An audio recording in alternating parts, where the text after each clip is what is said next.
मिथिला के राज दरबार में एक दिन काशी से पढ़कर एक विद्वान आया।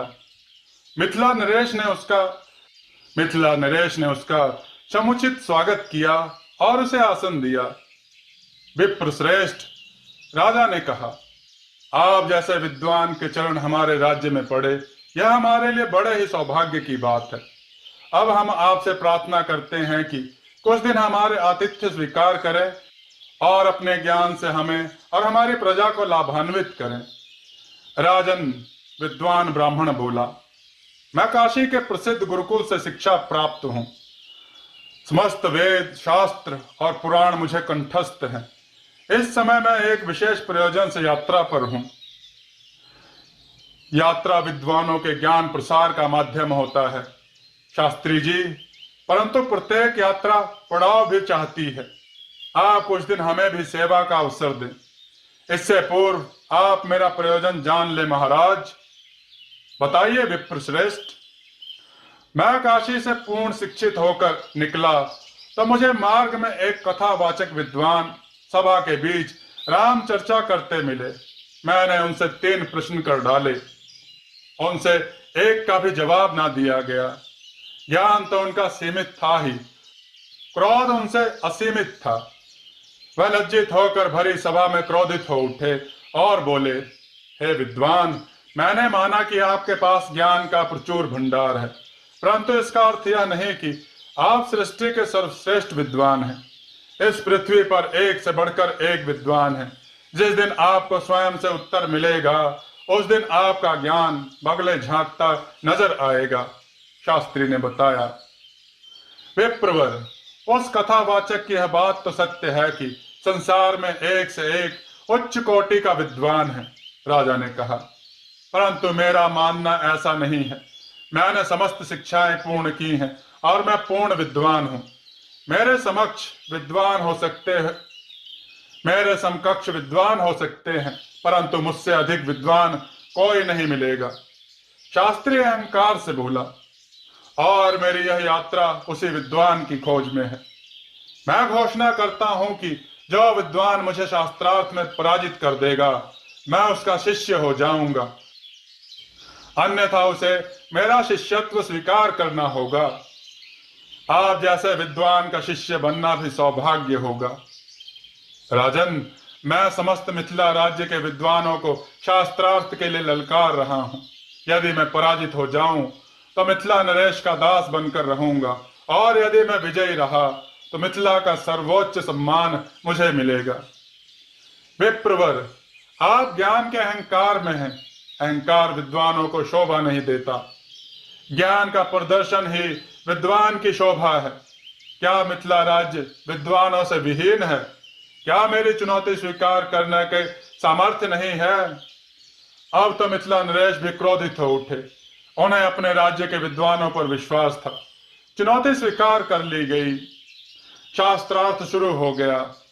राज दरबार में उपस्थित विद्वान बारी बारी से शास्त्री से भिड़े, पर शास्त्री के ज्ञान के समक्ष कोई न टिका। अब तो महाराज को भी चिंता सताने लगी कि वास्तव में मिथिला में कोई ऐसा विद्वान नहीं जो उस गर्वीले शास्त्री को पराजित कर सके। और दूसरे दिन भी शास्त्री को कोई पराजित ना कर पाया। फिर तो महाराज ने सारे राज्य में घोषणा करवा दी कि जो भी उस शास्त्री को पराजित करेगा, उसे भरपूर पुरस्कार सहित दरबार में विशिष्ट पद प्राप्त होगा। बात उस राज्य में रह रहे एक पंडित के गांव में भी पहुंच गई। भाई, हमारे गांव के विद्वान तो पंडित जी हैं। इन पर मां काली की विशेष कृपा है। यह उस शास्त्री को हराकर मिथिला का सम्मान बचा सकते हैं। ऐसा अवसर बार बार नहीं आता, गांव के एक वृद्ध ने कहा। अरे हाँ, पंडित जी ने कभी विद्यालय का मुख नहीं देखा, दूसरे ने कहा। और वह शास्त्री काशी से पढ़कर आया है, दाल नहीं गलेगी। कैसी बातें करते हो? पंडित जी का ज्ञान किताबी नहीं है, वह तो मां काली की कृपा से जन्मजात विद्वान है। देख लेना, पंडित जी यदि शास्त्री से भिड़े तो शास्त्री की बोलती बंद हो जाएगी। भेज दो उसे। फिर सारा गांव मिलकर पंडित के घर पहुंचा। काका, कहाँ काशी का विद्वान और कहाँ मैं? पंडित ने कहा। गंगू बेटा, हमारा विश्वास है कि तुम अवश्य जीत जाओगे, और वैसे भी मिथिला का सम्मान संकट में है। तुम्हें आगे बढ़कर प्रयास करना चाहिए। माँ भगवती की कृपा से यह तुम्हारे लिए सुनहरा अवसर है। ठीक है काका, यदि आप ऐसा कहते हैं तो ऐसा ही होगा। मैं आज ही मिथिला जा रहा हूँ, पंडित जी ने कहा, और तैयारी शुरू कर दी गई। फिर वे मिथिला चल पड़े। 2 दिन के सफर के बाद मिथिला जा पहुंचे और राजमहल के सामने जा डटे।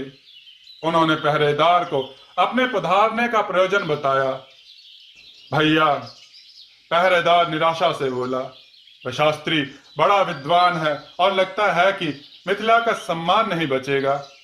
ऐसे ऐसे प्रश्न पूछता है कि विद्वानों की बोलती बंद हो जाती है।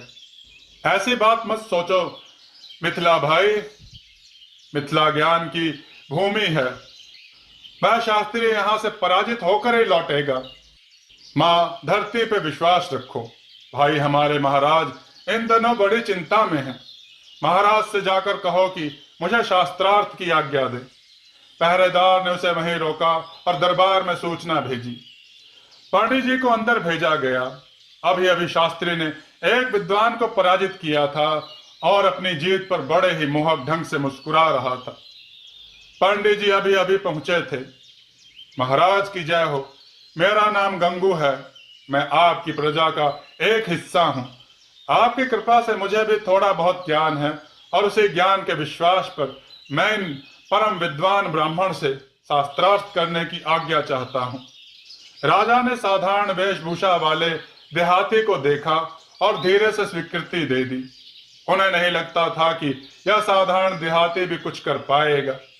पंडित जी शास्त्री के सामने वाले आसन पर जमकर बैठ गए। शास्त्री महाराज मुस्कुराए। उनके मुस्कान में उपहास का भाव था, जैसे कह रहे हो कि यह मुंह और मसूर की दाल। तो शास्त्री जी, आप हैं वो प्रकांड विद्वान जो मिथिला को शस्त्रों से नहीं शास्त्रों से पराजित करने का दुस्साहस कर रहे हैं। पंडित जी बोले। शास्त्री जी हड़बड़ाए। स्वयं मिथिला नरेश भी सचेत हो गए और एक हल्की सी आशा की किरण उनके मुख पर चमकी। शास्त्रार्थ के लिए तैयार हो जाओ जवान, शास्त्री तिलमिलाया। मैं तो तैयार हूं भगवान, पंडित जी मुस्कुराए। तो फिर मैं प्रश्न करूंगा। विद्वान महोदय, पंडित जी बोले, आप तो 4 दिन से प्रश्न ही कर रहे हैं। विद्वान केवल प्रश्न ही नहीं करते बल्कि उत्तर भी देते हैं। इस बार तो शास्त्री और भी हड़बड़ा गए। मिथिला नरेश अनायास ही ताली बजा उठे। उस देहाती ने शास्त्री को विचलित कर दिया था। तुम्हारा क्या अभिप्राय है? शास्त्री ने पूछा। महोदय, मैं आपसे प्रश्न करने की आज्ञा चाहता हूं। इसमें आज्ञा कैसी? महाराज ने बीच में कहा। शास्त्रार्थ में प्रश्न और उत्तर ही तो होते हैं। तुम अपने प्रश्न करो। शास्त्री जी प्रकांड विद्वान हैं। इन्होंने समस्त वेद और शास्त्र पढ़े हैं। अब शास्त्री जी शंकित हो उठे। अभी तक उन्होंने प्रश्न ही किए थे। आज पहली बार उनके सामने प्रश्न करता आया था। जाने कैसा प्रश्न करेगा। है तो महोदय, मेरा पहला प्रश्न है कि बुद्धि का प्राकट्य कहाँ है? साधारण और बचकाना प्रश्न है। मस्तिष्क से बुद्धि प्रकट होती है। शास्त्री ने आराम से कहा। नहीं महाराज, बुद्धि का प्राकट्य होठों से होता है। पंडित जी बोले, यदि होठ ना खुले तो बुद्धि का प्रकटन कैसे होगा? दरबार में तालियों की गड़गड़ाहट गूंज उठी। शास्त्री जी का मुंह उतर गया। देहाती का प्रश्न और उत्तर दोनों ही सटीक थे। महाराज ने गर्व से पंडित जी की ओर देखा। महोदय, मेरा दूसरा प्रश्न है कि बुद्धि का आहार क्या है? शास्त्री जी चकरा गए। बुद्धि कब से खाने लगी? यह क्या बेतुका प्रश्न है। बुद्धि के पेट ही कहाँ होता है? शास्त्री झल्लाया। नहीं महोदय, फिर भी बुद्धि समय को खाती है।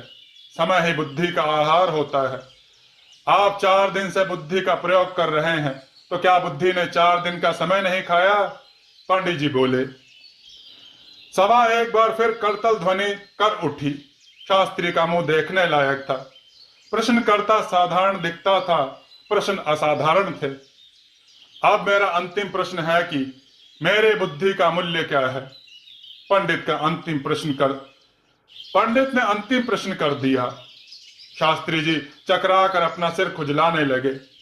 इससे स्पष्ट था कि उस प्रश्न का भी कोई उत्तर उनके पास नहीं था। बुद्धि का कोई मूल्य कैसे आंक सकता है, और वह भी किसी और की बुद्धि का? महाराज, आज्ञा हो तो मैं अपने इस प्रश्न का उत्तर दरबारी से दिलवाऊं, ताकि शास्त्री जी को यह भ्रम न रहे कि मिथिला राज्य में विद्वत्ता की कोई कमी है। अति उत्तम। राजा प्रसन्न हो उठे। आज्ञा है। पंडित जी ने वही प्रश्न एक साधारण दरबारी से किया। महाराज, इनके बुद्धि का मूल्य तो आज बच्चा बच्चा जानता है, दरबारी ने कहा। इन्होंने अपनी बुद्धि से शास्त्री जी का यह भ्रम तोड़ दिया कि इनसे बड़ा विद्वान कोई नहीं। अब यह विजेता हैं और विजय का मूल्य ढेर सारे पुरस्कार और दरबार में विशिष्ट पद के रूप में इन्हें प्राप्त होगा। अवश्य अवश्य। वाह युवक, तुम वाकई विद्वान ही नहीं, चतुर भी हो। हम आज से तुम्हें अपना प्रधान सलाहकार नियुक्त करते हैं, और जो भी पुरस्कार है तुम्हें मिलेगा। बहुत प्रसन्न हुए वे। राजा ने कहा। इधर शास्त्री जी उठकर अपना पोथी पत्रा समेट कर चलने को हुए तो पंडित जी ने हाथ जोड़कर मार्ग रोका। शास्त्री जी, आप परम विद्वान हैं। मुझे यह स्वीकारने में कोई संकोच नहीं कि मैंने ज्ञान से नहीं तो कैसे आपको पराजित किया है। अतः आप मन में ग्लानि ना रखें। आप हमारे पूज्य हैं। शास्त्री जी की आंखें खुल गई। पंडित जी विद्वान भी थे और सज्जन हृदय भी। उनका गर्व चूर चूर हो गया। पंडित जी मिथिला दरबार के सम्मानित पद पर आसीन हुए। उन्हें महाराज ने यह भी सुविधा प्रदान की वह जब चाहे दरबार आ सकते हैं, और ढेर सारा पुरस्कार लेकर पंडित जी वापस अपने गांव आ गए। दोस्तों, आपको यह कथा कैसी लगी कमेंट में बताइएगा। वीडियो को लाइक कीजिएगा, चैनल को सब्सक्राइब कीजिएगा और वीडियो को शेयर कीजिएगा, और कमेंट में जय श्री राम लिखना ना भूलिएगा। जय श्री राम मित्रों।